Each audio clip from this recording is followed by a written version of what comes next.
Hi, this is Chris with the Two Nerds Podcast and the Two Nerds YouTube channel. You can find my podcast on Anchor. There's going to be a link in the description. And then in addition to that, you can find my products. I have products. I do products. There are things that we do. The Teespring store is going to be teespring.com/Vorpal Gaming, I think. I don't know. There's going to be a link also in the description. I don't memorize stuff, so you're just going to have to deal with that.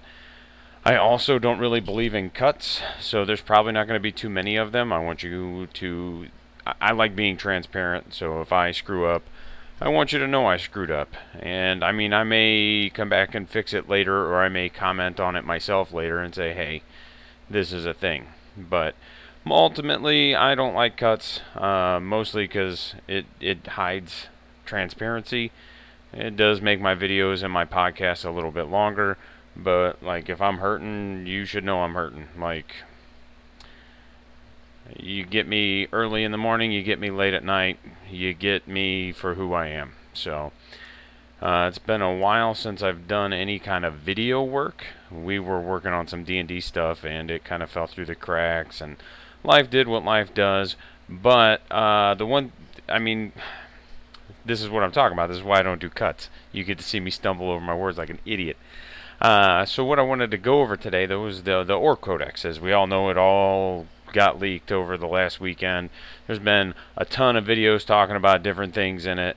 And by and large, a lot of people have had a really positive spin on it. I don't know. It's kind of interesting. Like, I saw a Bell of Souls article where it was like, new Ork Codex looks really good. And I'm like, does this dude even read the same language I read? I mean, it doesn't look bad. It doesn't look good. It looks like basically what it was. Just different, but still the same.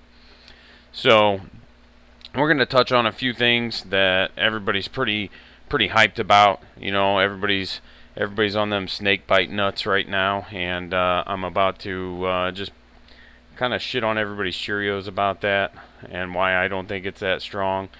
Not that it's garbage. It's just not as good as everybody's talking about. Like, oh, it's going to be so good. So, and I've actually gotten to play a couple test games with it, and I'll let you know how I feel like those test games went.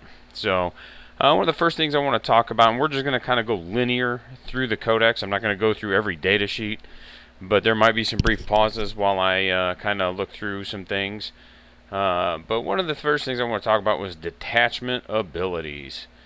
You know, an Ork's detachment is one that only includes models with the Ork's keyword, excluding models with the unaligned keyword. Which, I mean, I don't know what has the unaligned keyword that you can take in an Ork Codex. I mean, I don't know. I'm sure there's stuff. I am an Ork player. I just play Orks. I dabble with other things, but when it comes to Orks, I just go for the wah, dude. Like, that's what I'm about. So troops units excluding Gretchen in Ork's detachments gain Opsec. So Gretchen don't get Opsec, which is really weird. And we're going to probably go ahead and start right off rip talking about Gretchen and how Games Workshop has managed to make them even worse than they are. So largely in competitive play, you didn't see much Gretchen. And that's fair. You know, they were 5 points a model. They were strength 2, toughness 2, 12-inch pistol, ballistic skill 4, didn't get the benefit of cultures. The only thing they got was DACA.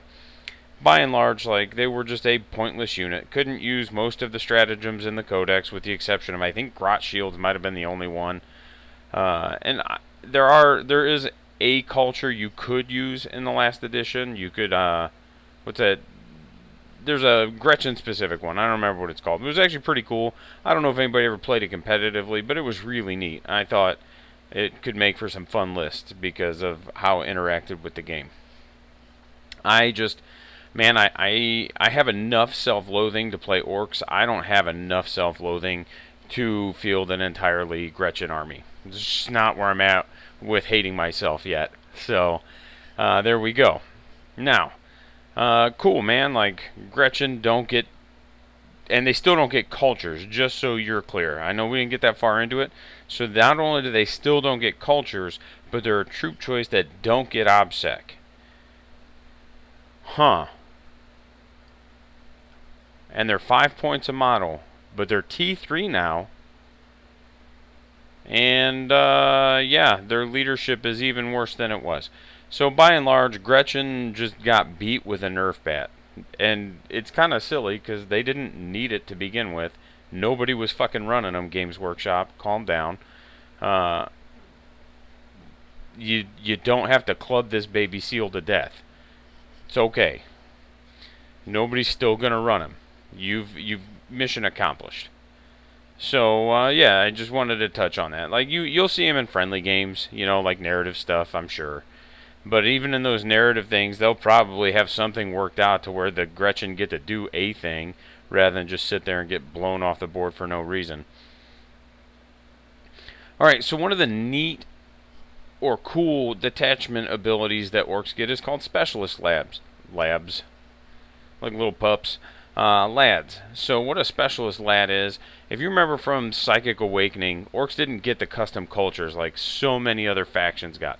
All these factions got, oh, custom this and custom that. Tau got their custom sets. Guard got their custom regiments. Orcs got specialist detachments. It was kind of neat little idea. You could bring a little detachment of this and that, but it kind of sucked in 9th edition because you spend command points to bring extra detachments. So I would imagine you didn't see a lot of 2 and 3 detachment orc armies. Definitely not 3. Not like you used to. You know, you used to be able to bring like 3 battalions. It was silly. Anyway, so you've got also some you've got some characters that fall into this, and it's just basically like all the named characters. And all it means is you can take these named characters in any detachment. It doesn't prevent you from getting a culture. That character just doesn't gain the benefits of a culture. And it's same ability that Gaskell basically had. So that didn't change. Just the list of characters got bigger. The named characters have mandatory warlord traits that they have to take, and some of them have to be your warlord. I don't know about all of them. I haven't looked that far into it. I don't do the named characters that much. In addition to the characters, like I said, you got specialist lads. Or specialist, what's the word? Mobs. Specialist mobs. Which we'll touch on. The clans. Let's go to the specialist mobs first, and then go to the clans. So the specialist mobs, like I said, that's kind of what you saw back in the last edition with the custom specialist cultures. Now what it is if you're battle forged, then you can pick one unit from your detachment and it can gain the specialist mob keyword. The problem is that it replaces the clan keyword. So whatever specialist mob you pick, it loses whatever clan it is and becomes something else. So I can't imagine this is a thing that's going to get used fairly extensively outside of, again, fun and narrative play. You know, you might see a couple people do it, and it's going to largely depend on what the unit is and so on. You know, because like Boom Boys is like the selected unit gains a Boom Boys keyword in the following ability. When it shoots a blast weapon, improve the AP by 1. So like in a Goff's army, the argument could be made that you could give a Def Copta's unit the Boom Boys ability, because they're one of the units that can take it, and give them Neg 3 rockets or a Neg 4 custom Mega Blast, and so on.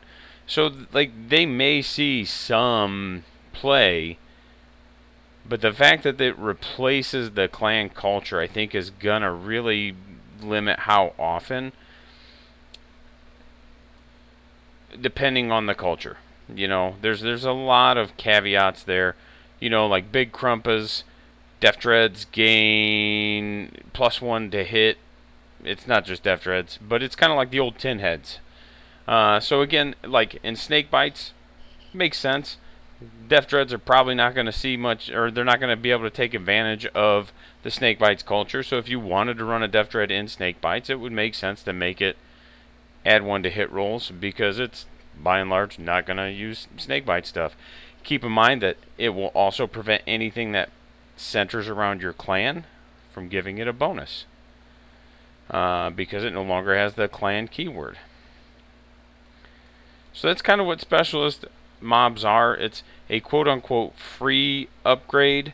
I wouldn't really call it an upgrade. I'd call it a side grade or a downgrade. I'd rather have my whole army interact in a cohesive way rather than having units here and there that just don't mesh with what it is I'm trying to do.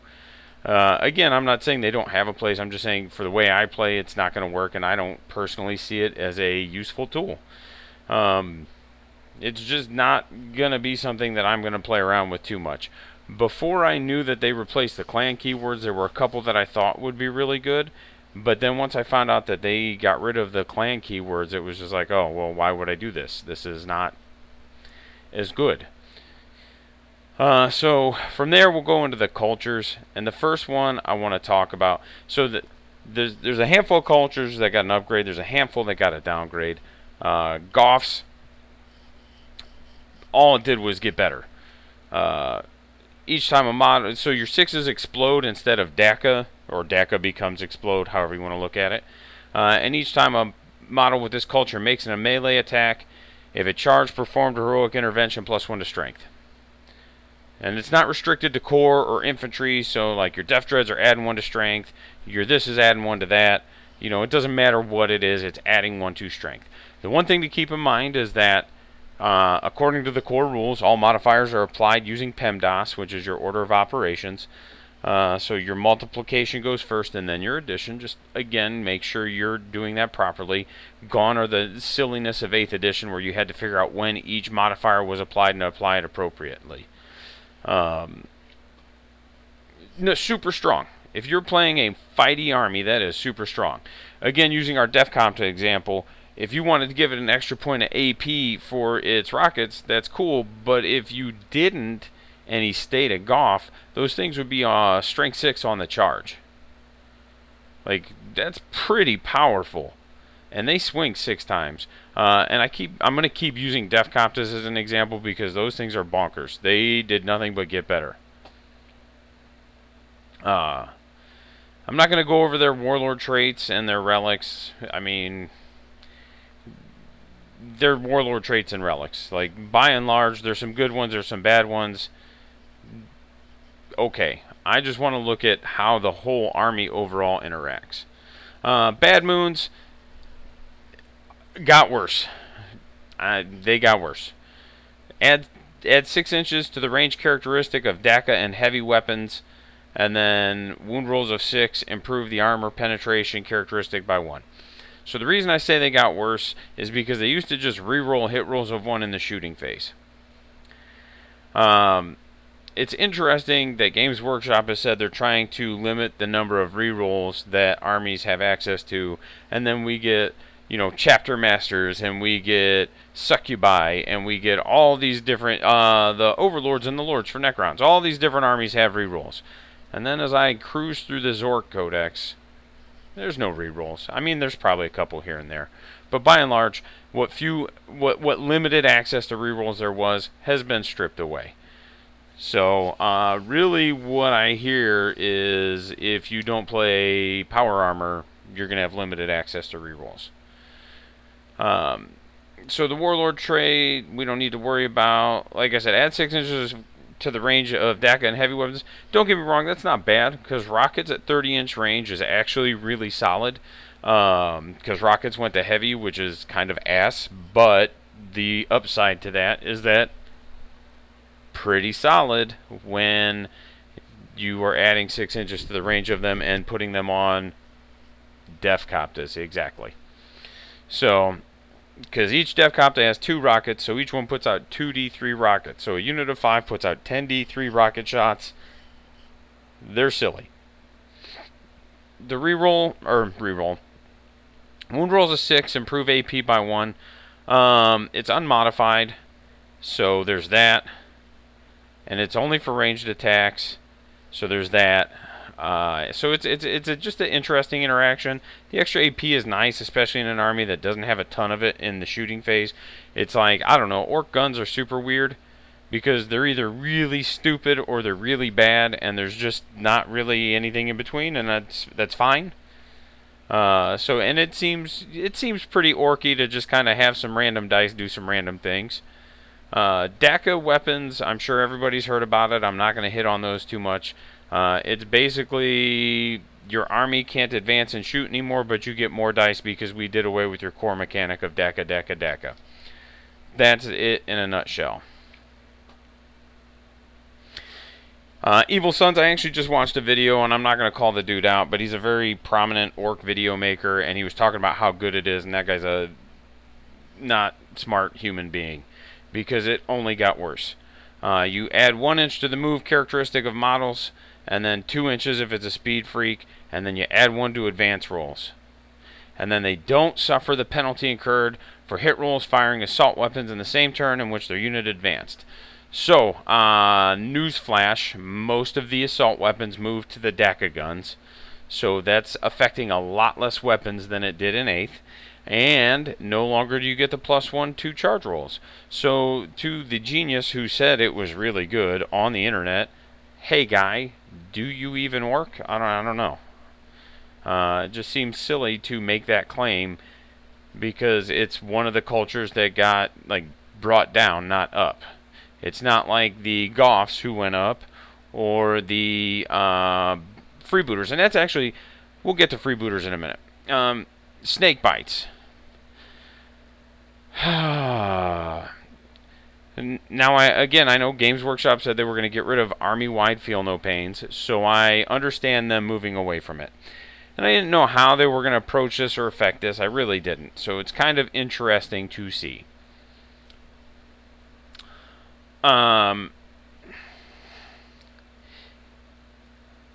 It's a letdown. I don't know. Everybody's talking about it like it's going to be so good. So good. Bro, these are going to be so good. But what it is it's basically just nerfed transhuman physiology. And that's another theme you're going to see in this codex, is here's a rule another army has. You get it, but you get the nerfed variant of it. Like Ramshackle, which actually I'll talk about right after this, just because it kind of ties in with this. Each time an attack is made with this against a unit with this culture, unless that attack has a strength characteristic of 8 or more, an unmodified wound roll of 1 through 3 for that attack fails, irrespective of any abilities that the weapon or the model making the attack may have. Now there's some squig stuff there, and that's cool. It's actually really good. Like, hey, they want you to play these new squig models. They want them to be snake bites. And that is good. The squig, anything with the squig keyword, add 1 to its wound roll when it charges.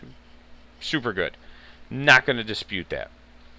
The first half of that, though, transhuman physiology against units strength 7 or models against attacks strength 7 or weaker, is pretty damn near worthless. Orcs are T5. So, heavy bolters, any strength 5 gun already wounding you on 4s. Strength 6 guns, sure, they're wounding you on 4s. Like, I've heard some people go, whoa, what about all that Volkite spam that you see? Yeah, you're right. You're right. Volkites are going to wound you on 4s. But hear me out. People who run Volkite aren't running it to wound you on 4s or 3s or anything else. They're running Volkite to fish for 6s to do mortal wounds. And since orcs are 1 wound, each wound roll of 6 is still a dead boy. So there's that. Like, that's a thing. Just keep that in mind, because, you know, if your argument is that it'll help against Volkite, then you're not getting something, because that's not why you run Volkite. It'll help against autocannons. Yeah, it will. You're right. It'll help against autocannons. I don't know. I can't think of the last time I saw an autocannon in a game, except for the rare occasion that I play them. And I'm not saying nobody ever plays them. I'm just saying, like, cool, man. This one culture's super good against a weapon that most people aren't bringing. because A, most people aren't bringing predators or things with autocannons to a game, and B, why would you bring an autocannon when for the same price you could bring something better? It doesn't affect most plasma, because most plasma is strength 7 1 damage, and then when you supercharge it becomes strength 8 2 damage, so again, doesn't matter. So it's one of those where, oh, I dropped my pocket. It's one of those where it just, I mean, I guess it's good, it's not bad, but I just don't feel like it's going to interact with as many things as people think it will. Now, there are things it will interact with, but I just don't think it's good enough to be like, yeah, that's going to be awesome. These guys are going to be so resilient. My squig models with T6 are only going to be wound on 4s for strength 7 guns. Big deal. Bro, if you had power armor, you could just, if you had dark green power armor, you could just do it against anything. You know, so again, it's that feeling of, here's a rule that somebody else had, we've nerfed it, you get it. Cool, thanks, appreciate it. And that's going to lead into Ramshackle, which is not related to snake bites, but it ties into how it works. So Ramshackle is, I feel like it's a sideways move. It's not a nerf, it's not a buff. Like, there's certain units that it's actually pretty good for, and there's certain units that it's effectively worthless for. And what Ramshackle is it's Duty Eternal, except it's Poopy Duty Eternal. You know, it only affects weapons and attacks strength 7 and lower. So again, like, there are things that it's going to help. Once again, Def Coptas have Ramshackle. Heavy bolters aren't just going to blow them off the board instantly. That's going to help out tremendously. In addition to that, let's see, Def Coptas, you know, any low T vehicle, it's going to help. You know, your buggies, I'm sorry, it's not going to help, because anybody that's played against those buggies is not going to throw strength 5 guns, strength 6 guns at them unless that's all they have.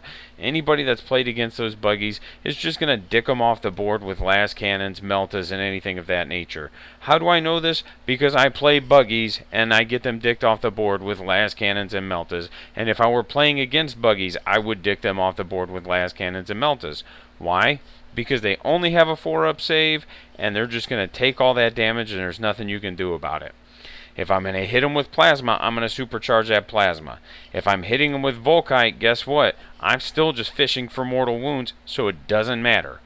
You know, so at the end of the day, the Ramshackle, reducing damage done to it by 1 for attacks that are strength 7 and weaker, if you're higher than T5, it's effectively not going to be that good. It's just not. Because any of your T6 stuff is just going to get shot at with the heavier anti-tank weapons. And the T5 stuff, honestly, probably will too, after your opponents figure out how friggin' poopy it is. When you drop 5 Coptas on the board, your opponents are going to start blasting those things off with las cannons every chance they get. Because they're not going to want to deal with them. So that's my take on snake bites and Ramshackle. Death Skulls. I don't know what they did to Games Workshop to make old James beat them with the Nerf bat, but holy cow. So gone is their 6-up invuln army-wide, which actually kind of surprised me. But I guess, you know, once you're T5, you don't need an invuln. Oh wait, no, there's plenty of T5 units that have access to an invuln. Never mind. Each time a unit with this culture is selected to shoot or fight, you reroll 1 hit or 1 wound roll. So they lost the reroll of the damage die, which, okay, that's fair. That was maybe a little excessive. But in addition to that, you can only do a hit or a wound. So again, we're talking about an army that doesn't have strong access to rerolls. And now you have less. Okay, sounds good. And then the 6-up invuln was replaced with a 5-up feel no pain against mortal wounds. Good for some matchups. I mean, I guess it's good right now against the Volkite heavy, you know, like dudes bringing Death Guard with plenty of Volkite and the, what is it, the Contemptors. Like, yeah, that's a thing, you know. But at the same time, it's like, hey, they're still orcs. They still have a 6-up save. So every time you wound them, you're probably just picking up boys. You know, so it's like, cool. I'd rather have the invuln. Infantry still do gain Opsec in that army, which is one of the reasons I enjoyed that army. I like to run 10 knobs, and I know a lot of people say knobs are not point efficient. Maybe they're not. I don't play at like big national level GTs. I play at a lot of local tournaments though. I run local tournaments as well, and you know I've played at one where I went 2-1 with my orc list. The one game I lost was against a really beardy Iron Hands list, and we just played on a board with shit terrain, and he played his army better than I played mine. You know, those two things added up to me getting poopied on, but I bounced back, decimated an Ultramarines list, and then decimated a Death Guard list. A really solid one too. I got tabled turn 4, I think it was. I don't remember. He had a whole turn to interact with the game, and I still beat him by 15 points. So it's one of those where that infantry OBSEC was money. Still could be money if you can keep your boys on the board. Blood Axes. Hey, guess what? Still suck. They do have some movement shenanigans, so that's kind of cool. But by and large, you're getting half a culture. The board shrank, and it's still 18 inches away. So after turn 1, guess what? You're not going to have a culture. Cool. That's all I have to say about it. Freebooters, and honestly, this is where I wanted to be. I love freebooters. I love the pirate aesthetic. I'm not going to sit here and say, oh, I've always loved them, blah, blah, blah, blah, blah. I didn't play them because their rules were kind of ass. Like, straight up. I played Death Skulls because I had good rules. I don't like picking up models instantly. Death Skulls gave me an invuln. I would rather have an invuln. Looking at the new cultures, I think I'm just going to jump into freebooters because I always like the, like I said, kind of pirate aesthetic. And they have good rules. Like, I'm again, not going to bullshit you. They have good rules. Excuse me. Good rules, and I like their aesthetic. So, you know, like I said, I'm not going to sit here and lie to people and blow smoke up their ass about it. It's basically the same thing it was in 8th edition, except there's no cap on how many +1s you get outside of the, you know, netting one. And you get it board wide. So if one of your freebooters units kills an enemy unit, everybody in your army gets +1. If a second unit does it, they get +2. If a third unit does it, they get +3. And it lasts till the end of the phase, and so on and so on. I will say they've got a couple of really interesting Opsec abilities. Like, they got a strat to give one of your units Opsec, and then I believe there's a relic that takes away Opsec in a 6-inch bubble. So, really interesting. I like it. Might have to play around with this. There's an ATC style tournament coming up in August that I'm going to be trying to get a list together for, and I'm going to be running freebooters, and I'll probably just get annihilated. Like, that is how it is. Cool. Oh, and they've got some leadership buffs that are pretty good too. And that's going to come into play here in just a minute. Actually, did I miss the leadership shit? No. Oh. Yeah. One war boss keyword or one death killer war trike keyword per detachment. And this is an army that does feel like it should be brought in multiple detachments, but you don't get any discounts or anything for bringing multiple detachments. And I feel like this is a place where the Ork Codex could have been really neat. Like, if you have a Death Killer War Trikes army, like, your war bikes get OBSEC, but you lose access to boys or something along those lines. Like, they could have made some really neat detachment rules for this, and instead of doing that, it was just like, yeah, whatever, dude, go pound sand.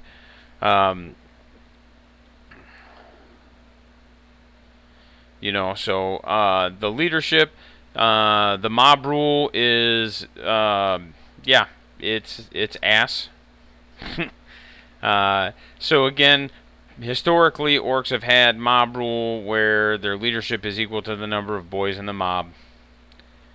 and that's pretty cool, I guess. I mean, I liked it. It was nice because leaderships could still be failable, but it made them not devastating to an army that doesn't have good survivability.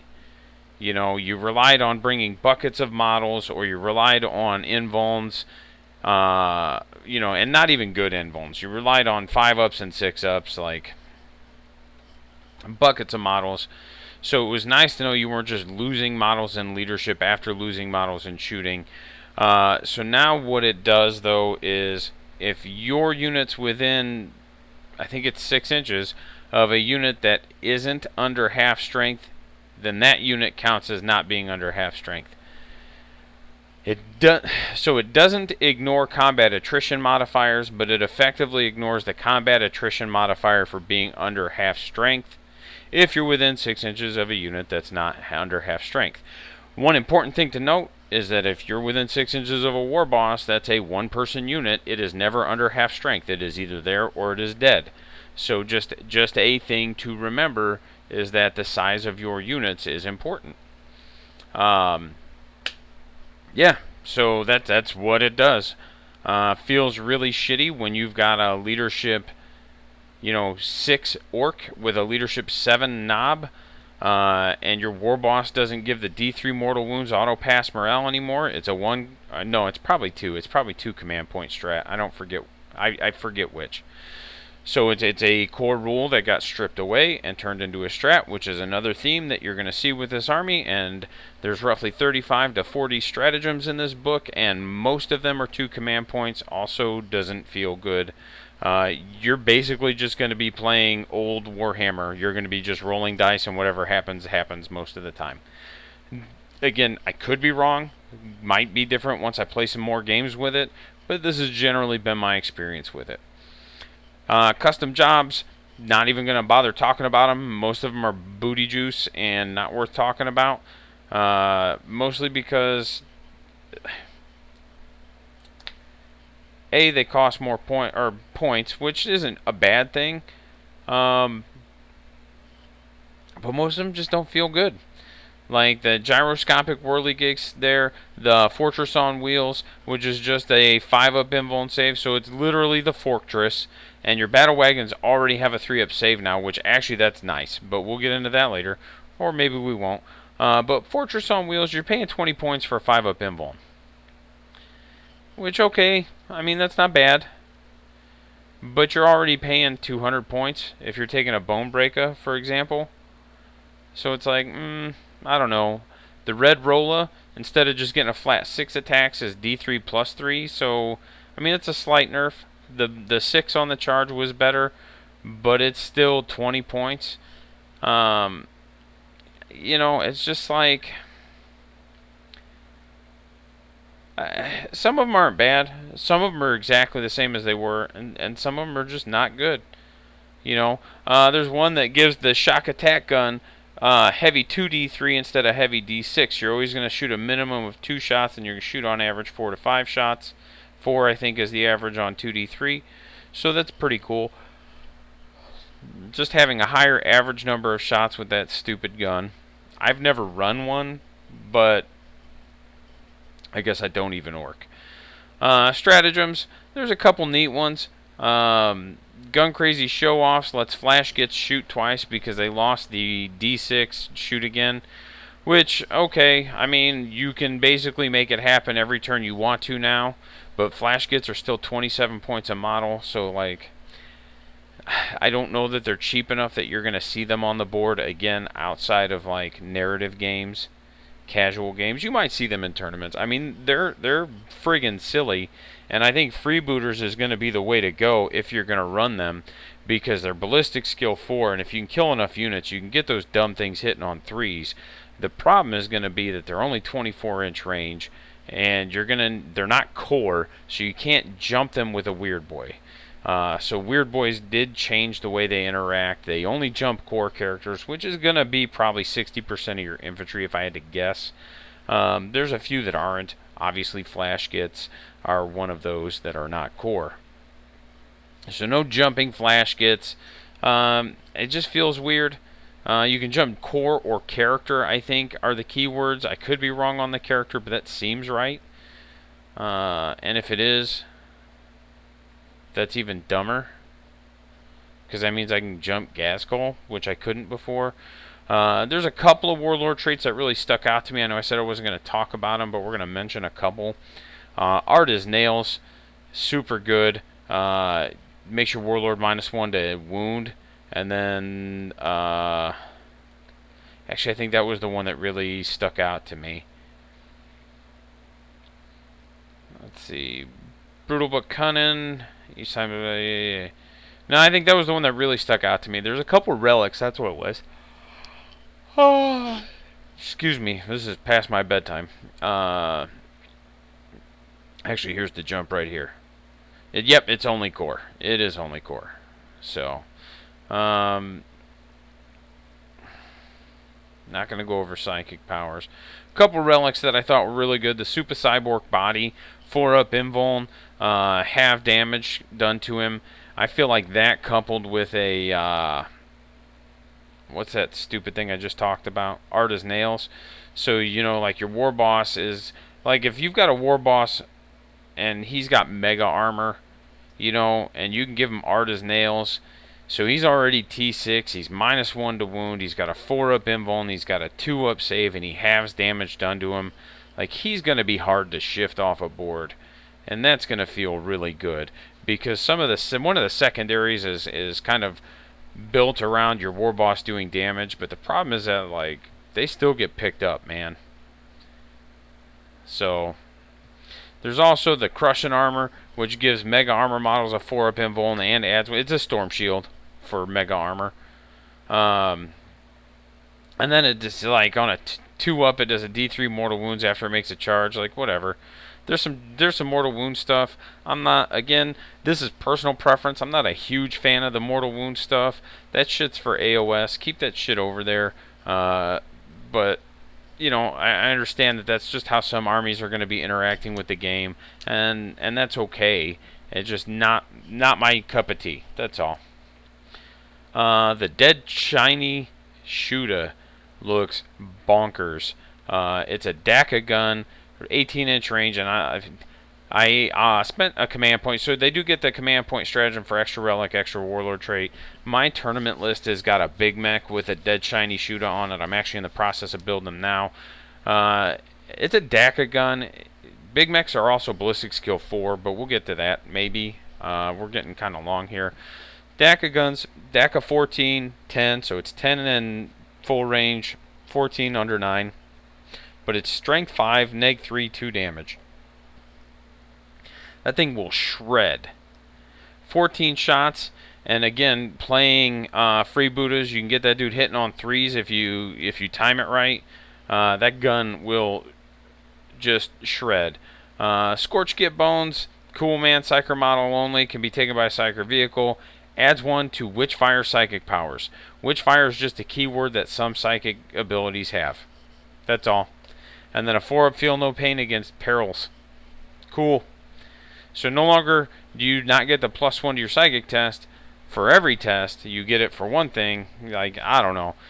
Weird Boys got the poopy duty. They don't get the bonus to cast. Just again, another segue. I'm sure you guys are realizing my brain is all over the place. But no, Weird Boys don't get the +1 for every 10 boys within, I think it was 12 inches. Now it's if there's 20 boys within 12 inches, you can cast an additional power, but you're just casting on flat dice. That's a nerf. I don't care what anybody says. Huge nerf. I don't care. I'll perils on 7. I give no shits. Like, I'm about it. Secondaries. There's one that I really like, and it's Stomp 'em Good. It's basically attrition for the fight phase. You score 3 victory points at the end of each battle round if the number of enemy units destroyed by melee attacks made by orcs from your army is more than the number of non-Gretchen units that were destroyed by melee attacks this battle round. You score an additional 1 if you did at least 2 and double more.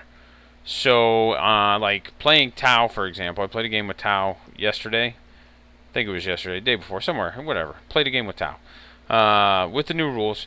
And, you know, if I killed 2 units in the fight phase, I was getting 4 victory points because I killed at least 2, and 2 is double or more than the number of friendly non-Gretchen units that were dying. So it's kind of neat, especially if you're playing a shooty army that's not going to bonk you off the board. You're just going to cap that one super fast. There's an action-based one that I won't fuck with just because it's a full battle round action, and you know, I don't care what anybody says, these guys will not stay on the board long enough to do it. They just won't. And if you've got a unit that can stay on the board long enough to do it, that's not what you want them doing. You know, the biggest and the best, and that's the one where your warlords just got to kill shit. So he just like gets points. You get points for killing a vehicle or monster, and you get points for a character, and you get points if he kills 5 or more enemy models. You know, so it's pretty good if you're just gonna make your warlord a beat stick and just throw him at the enemy. That's not typically how I play, but you could definitely do that. There's ways to do that for sure. Battlefield Supremacy at the start of the battle. This one's interesting. You score 3 victory points at the end of each battle round if 2 or more quarters have an Orcs unit from your army that contains 11 or more models wholly within them. Score 5 if you have all 4. So, I mean, you could build like a few, like 15-man squads and try to camp them in the back and just farm 3 victory points every turn. That's a thing you could do. And honestly, this might work in conjunction with like Octarius Data, because you could use 1 Orc Boy unit to... Oh, I dropped my pocket again. You could use one... I'm fidgeting with a little piece of Play-Doh. 1 Orc unit to do it 1 turn.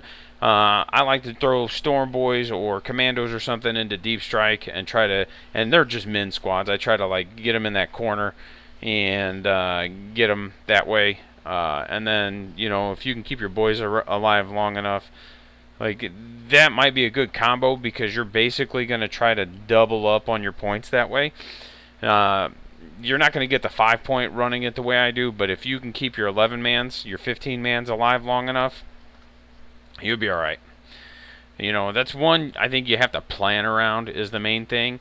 And like I said, you could build that, and you could tech into that, and you could tech into Octarius Data with Orcs, and you can be pretty efficient at that.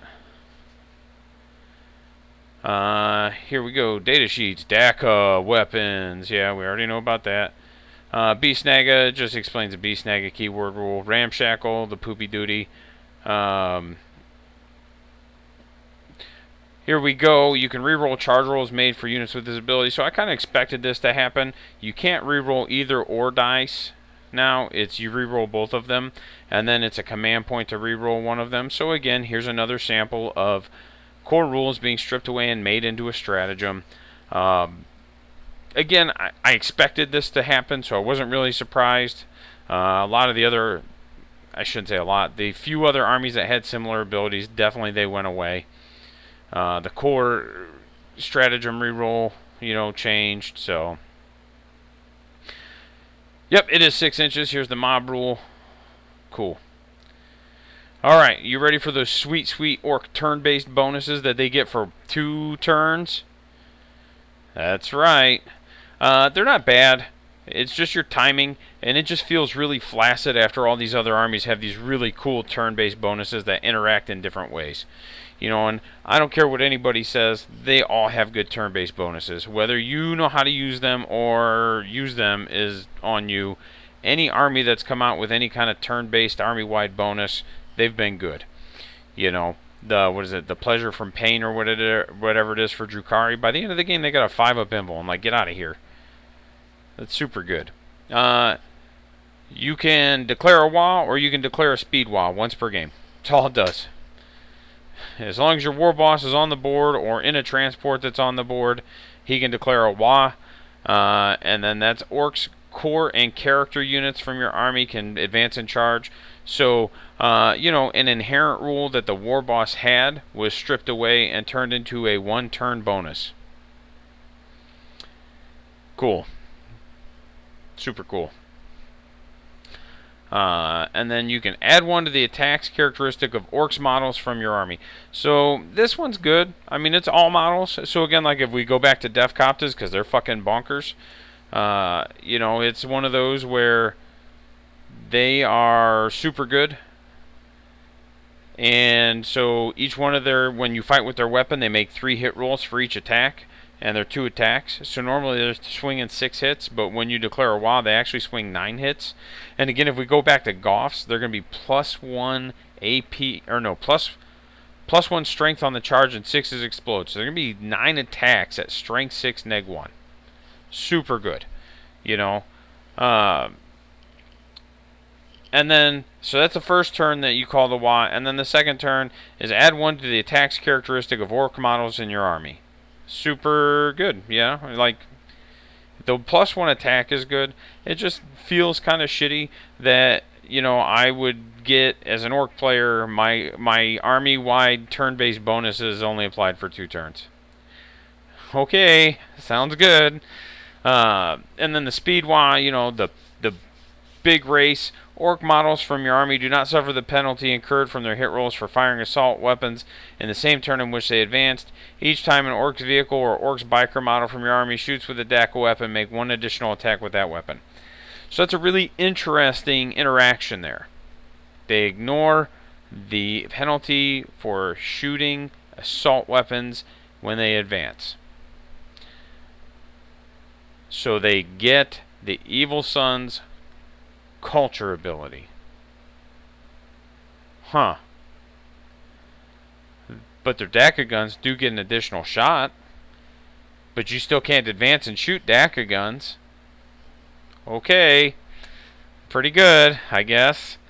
But then each time an Orc vehicle or biker unit from your model or from your army makes a ranged attack, increase the AP by 1. So that one's kind of cool. Like, there's some things you can do there, but you got to load up on vehicles and bikers. Again, Defcoptas really good when they're shooting -3 rockets. You know, and if you're running Bad Moons, wound rolls of 6 will be -4. And then turn 2 is just the second half of that again. They improve AP by 1. You can get both of them. You can declare a Y and a speed Y if you have Gaskell. I believe he just does them both at once. I'm looking right now.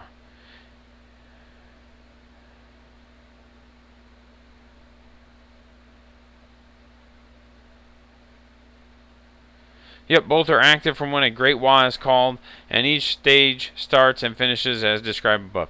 So if you run their 300-point model, you get to use both of them, but only for 2 turns. Bro, I can't afford all the models I would need to benefit from both of them after paying 300 points for Gaskell. Super good. Thanks, guys. And then we start getting into the data sheets, and most of them largely didn't change that much. Like I said, Big Mechs went to Ballistic Skill 4 and a 4-up save. The Big Mech with Custom Force Field went up. I think it was 20 points. I think it went from 65 to 85. So GW just does not want Orcs to have an invuln. Like, that's... Bro, T5 is so good that you should not have access to an invuln. And the KFF changed. It feels like a nerf. Probably because of the points. If it didn't go up in points, it'd feel like a sideways move. It used to be a 5-up invuln against shooting specifically for models wholly within 9 inches. But if he was embarked on a transport, the transport got the 5-up invuln. What it is now is a 6-up invuln within 6 inches. So it's no longer wholly within, but it's also within 6 instead of 9. And it no longer buffs transports. And then the range of this aura can never be increased unless specifically stated otherwise. If he just stayed at 65 points, I feel like the argument could be made that it was a sideways move, because it affects melee and it affects shooting now. It doesn't differentiate. So, like, even though the range is shorter, it's also not wholly within. And also, even though it's a 6-up, it just hits everything. So, like, strong argument to be made for it to be a sideways move. But the fact that they said, hey, we're also going to put another 20-point tax on this dude, nah, it's a nerf. There is a, I mean, it's probably 2 command points without looking because, like I said, 80% of the stratagems are 2 command points. There's probably a 2 command point strat.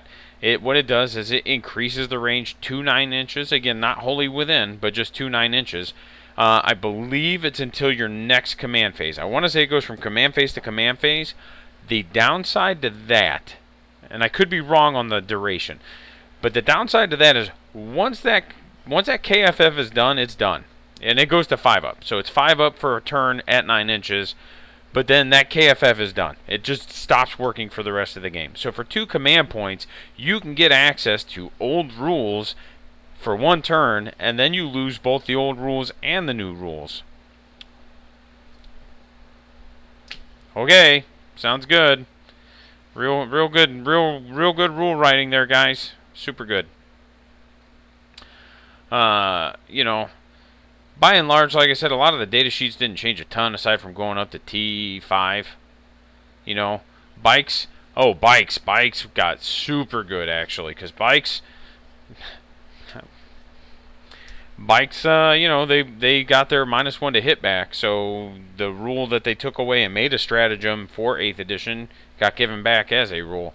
And they got an extra wound. So they're T5, 3 wounds, -1 to hit, and they went down 2 points.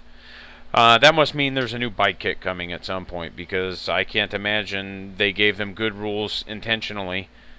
Because most of the things that have good rules are the things that have new models. The beast snaggers aren't bad. You know, all the squig riders and stuff have good rules. Everything else is just kind of poop. Weird boy. I mean, he's a weird boy. He does what he does. Big mechs and mega armor. Still big mechs and mega armor. They're solid. And honestly, that's the one thing I would consider taking a custom force field on. Yes, it's expensive. I think it's a 30-point upgrade. But he's only 85 points base. So his base cost is the same as the big mech with KFF. And then, so for 115, he gets a 2-up save. And he's 6 wounds. He's chonky. And he's a character, so he can take relics. So like I said, he's going to get a KFF for me. And he's going to get the big dumb shooter, or whatever it's called. So that dude's just going to be throwing out the blicky every chance I get while he marches down the field, giving 1 unit a 6-up invuln. I mean, that's probably an exaggeration, but Death Killer War Trike, hey, guess what? Still ass. It does have a 5-up invuln, though. So that's cool, I guess. The flamer on it is 12 inches, finally. So also kind of cool. And he still rerolls wound rolls. So I think his Snag-a-Claw used to be D3 damage, and now it's flat 2. I could be wrong there, but yeah, he's still ass. I mean, just not good enough rules for how cool he is. Like, that dude is such a cool looking model, and then like you look at his data sheet and you're just like, oh yeah, that guy's poopy duty. And I'm just scanning through these real fast. I'm not gonna go through everything. I'm not gonna go through the new Beast Snagga stuff. It's good. I'm sure it's good. The Pain Boss is just a HQ choice Pain Boy that works on Beast Snaggas. Pain Boys are friggin' butt juice. Boys, let's talk about boys. Yep. Good talk. They went up another point, so they went from 7th or from 8th to 9th edition. They went from what, 7 to 8 points, and then when they got their new codex, they went from 8 to 9 points. And Games Workshop felt that T5 and that point of rend was worth 9 points a model, and I beg to differ. Like, they should have stayed at 8 points. Because, hey, there's not easy access to invulns anymore, so guess what? You're just picking up boys. And if you do have a KFF, it's not wholly within, but it's within 6. So even if you're kind of daisy chaining into them, you're still having to pull models from the front, which is going to slow you down. And you can't advance and charge anymore. So your army is getting a lot slower. It's super weird. If you're running infantry, it is getting a lot slower. There are ways to make it faster, don't misunderstand me, but it just is not a thing that feels good. Yes, they're T5, but I don't know how to tell you this. Anything with neg 1 AP just makes you pick up models. It's almost like it's the same as it's always been. And it's one of those where I've read books and I've read stories and I blah blah blah blah blah, and they talk about how tough orcs are and how resilient orcs are, and then I get them on the board and they might as well be made out of paper mache. Like, it just never doesn't ever feel tough, But what do I know? I don't nothing, I guess. I'm just a dumb orc player. Yeah, so the boys are just they're underwhelming. They're still 10 to 30 boys with knob, same options, same. You can give them a rocket launcher, but God knows why you would, because it's heavy now, so they're going to be -1 to hit because they're boys, and you want them moving all the fucking time. Maybe if you give them shoot-a-boys, but shoot-a-boys are poop too. They have a Daka gun that shoots 3 shots when you're within 9 inches, and 2 shots if you're at 18. No rend, which, okay, that's fair. That's a lot of dice. But I don't know. It just feels very flaccid for 9 points. Why would I ever take shoot-a-boys when I could take chop-a-boys? And then the B-snag-a-boys. You go from 9 points a model to 11 points a model, and you get strength 5 boys with a 6-up invuln. And it's like, oh, okay, 2 points. 2 points to get an invuln. Alright, cool. Knob with Wawbanner. A totally superfluous character at this point, because his +1 to the hit roll in the fight phase is now what the war boss does. Okay, cool. I now have 2 characters that give me +1 to hit in the fight phase. It's technically whenever you make a melee attack, but Pain Boy. Copy-paste datasheet from last edition. Runt herds, Burner Boys. Hey, you know what? They finally got their 12-inch flamer, and it's finally D6. Also lost their melee profile unless you spend command points. Core rules, stripped away, turned into a stratagem. Rinse, repeat.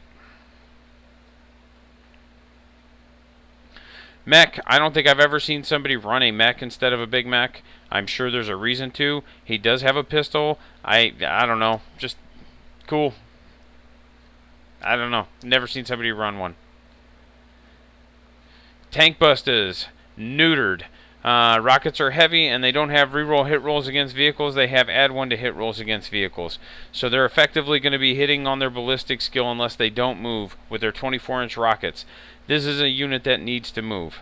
This is a unit that if you're running them, you're probably running them in trucks so you can scream them at people and get rid of their vehicles, or you're dejumping them so you can get rid of their vehicles so that tank bustas can do what tank bustas do. Don't get me wrong, they still have a use, I'm sure. I just don't think it's a unit that I'm going to be using as extensively as I did in 8th. I would put 20 on the board, usually in a truck, and then if I needed to, I would dump one out of a truck to jump it onto the target, more DACA, and then make that whatever vehicle was go away. Games Workshop, James said, oh gosh, orc players getting 15 hits on 10 shots. We can't have that. And it's like, dude, they're still 17 points a model with no save. Get out of here. Just because somebody can't figure out how to kill them. Commandos, I'm not going to go over too much. I've never really messed with them. I'm going to be getting the new set and playing around with them, but it's not a model I really screwed around with much. Mega Knobs. Hey, guess what? Still too many points for a 2-up save model that doesn't have an invuln. Guess what else? Didn't get the bonus wound like any other model in Terminator armor did. So they still have the same amount of wounds that they did last edition, but they are T5 now. Hold up. 2-up save, no invuln. They're still 40 points a model. Like, you still throw them at any other friggin' Terminator style model and watch them do nothing against the Terminators and then immediately pick them up. It's exactly how it'll go. Never felt good. Really like them. They have a really cool aesthetic. Just don't use them that much. They just don't ever feel good. They might have a use in the right army, and maybe I just haven't figured out how to use them properly. That's also a fair statement. Just by and large, I've not had good experiences running them. Knobs went up a point. They're now 1 point cheaper than an intercessor of the assault variety, and feel infinitely less killier. And it's interesting, when this codex was leaking, there were some dudes on the Discord channel that were like, in a vacuum, knobs would slaughter intercessors all day long. Well, dude, I don't play in a vacuum, and I definitely don't play in the empty, cold depths of space. Like you very clearly do. I play on a board in which assault intercessors have 18-inch pistols, and if a wound goes through, I'm effectively picking up knobs. Well, it would take two, but you know what I mean. You know, granted, that's not what the assault intercessors are there to do. They're there to bonk. But the fact that they have a pistol, and it's 18 inches, and they hit on threes, and the fact that they have such easy access to rerolls, and they're the only unit in the codex that can fight twice, like, nah. If you made me choose between knobs and assault intercessors, I'll pick the assault intercessors every time because of everything else that's in the codex. Big Choppas went down a couple points, though. That was kind of interesting. So knobs went, I think, from 17 to 18, but then Big Choppas went from like 5 points to 3 points. So instead of being 22 points, they're 21 points for a Big Choppa. So that's kind of weird. I'm going to run a unit of 10 knobs, even though they're probably not the most point-efficient thing. My thinking is this, is with me running freebooters, I'm going to slap a Power Claw on them, because Power Claws went to flat 2 damage. So the damage values of the saws and the claws flipped. Super weird. Don't know why they did it. Whatever. But it did. So I think I'm going to run 10 of them with claws, though. Because my thinking is that if I can kill a unit, those claws will be +1, -1. And if I can kill 2 units, I'll have those claws hitting on 2s. We'll see. Power Stab is still about the same price. I think they're like 5 points each for a shittier power sword. Cool. Let's see, what else? Shock Jump Dragstas. All the buggies, they have to come in units. So I'm honestly probably not going to run them very much anymore. They're leadership 7, so if you take 3 of them and lose 2 of them, you can actually lose the 3rd one to a leadership check. Or if somebody has a leadership debuff to you, you can have a very failable leadership from losing 1 of them. And I will tell you, first-hand experience, losing a 100-point model to a fucking leadership test does not feel good. So there's a good chance that I just don't use my scrap jets and my snaz wagons and all this other stuff to the extent that I used to. Which is fine, you know, is what it is. War Bikers, we talked about. Custom Booster Blasters. Hey, guess what? Their burner exhaust, still 8 inches. Every other flamer, 12. This one, still 8. Even though it's strength 4, no rend. Well, you got 4 of them on there. Right? Yep, 4 burn exhausts. Yeah, cool, man. What's wrong with having 4d6 auto hits at strength 4, no rend? Like, seriously. I don't understand what the problem is here. The Rivet Cannon is a DACA gun, strength 7, neg 2 damage, and it gets 9 shots at half range, and half range is 18 inches. So the Rivet Cannon feels good. It's not good, but it feels good, because you don't have the custom job to give it wound rolls of 6 to a mortal, so there's that. Rocket Truck Squig Buggies got a huge buff. Their heavy Squig Launcher went to strength 5, neg 2 damage, and ignore line of sight. And the regular Squig Launcher is the same profile. The difference is that one shoots more shots than the other, and one has a longer range than the other. So you just have like these really cool, like fairly strong melee units, or ranged units that ignore line of sight. So expect the Squig Buggies to be sold out while everybody thinks they're super good, and then they remember that they're not when they just pick them up instantly.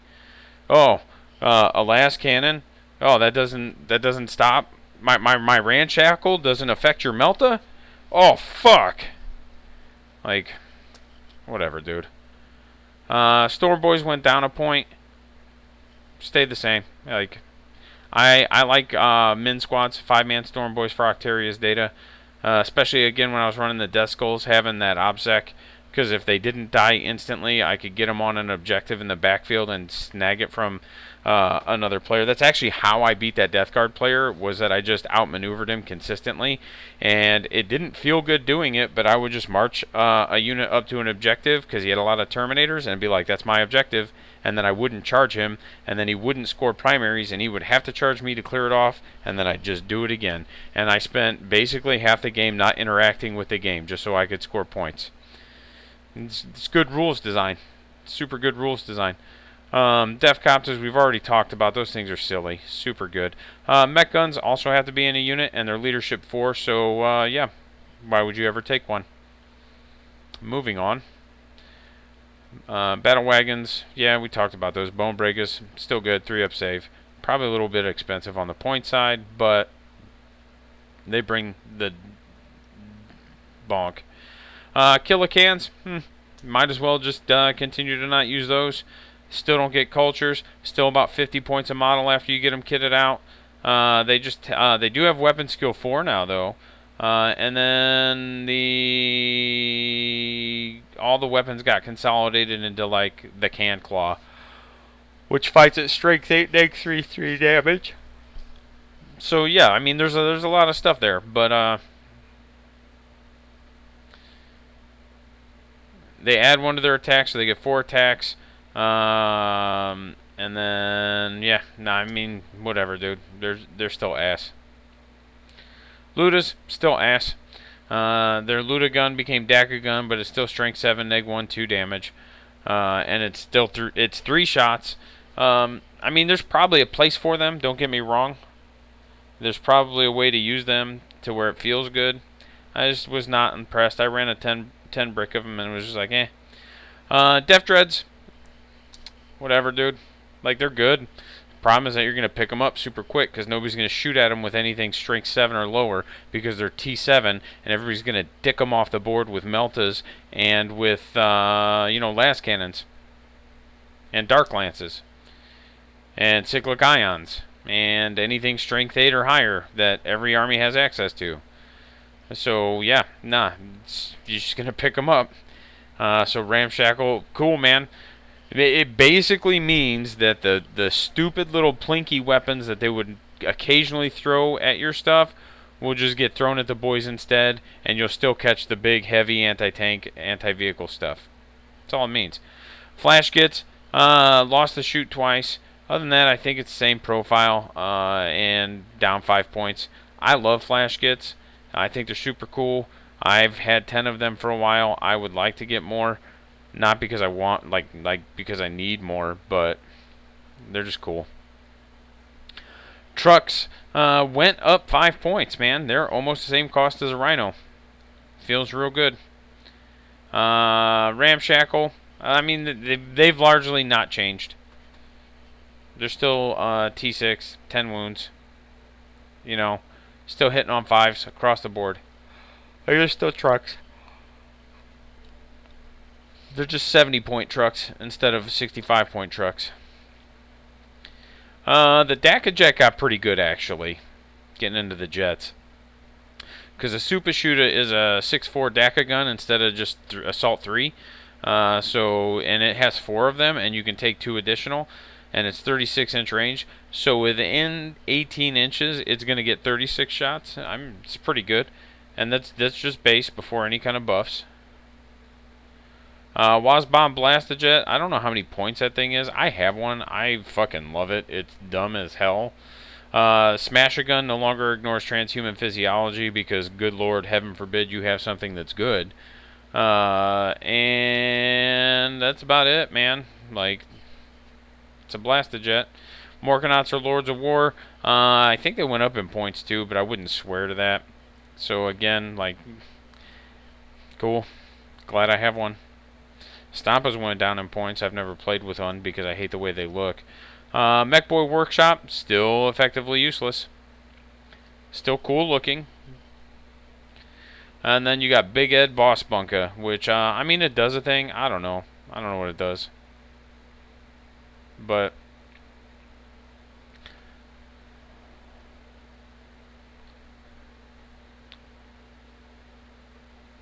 Oh, if your war boss is embarked on it, they gain whatever ability, whatever. It like you can put dudes in it and have it do buffs. It doesn't move though, so that's kind of weird. So yeah, I mean that's a general overview. My feelings are it's not a good codex. You know, it's the first relatively bad codex of the new edition. It's exactly what I expected out of it, and that's a very flaccid feeling codex. I've played a few games with it. It felt like the army kind of lost some of its bite, some of its teeth. And it may just be the way that I play has to change. I'm not saying that that's not the case. I'm just simply saying my initial reactions and my initial feelings were, by and large, the things that I liked about the army got taken away. And it's not like they were in a dominating spot to begin with, so they didn't really need kicked in the teeth. So it's just kind of weird.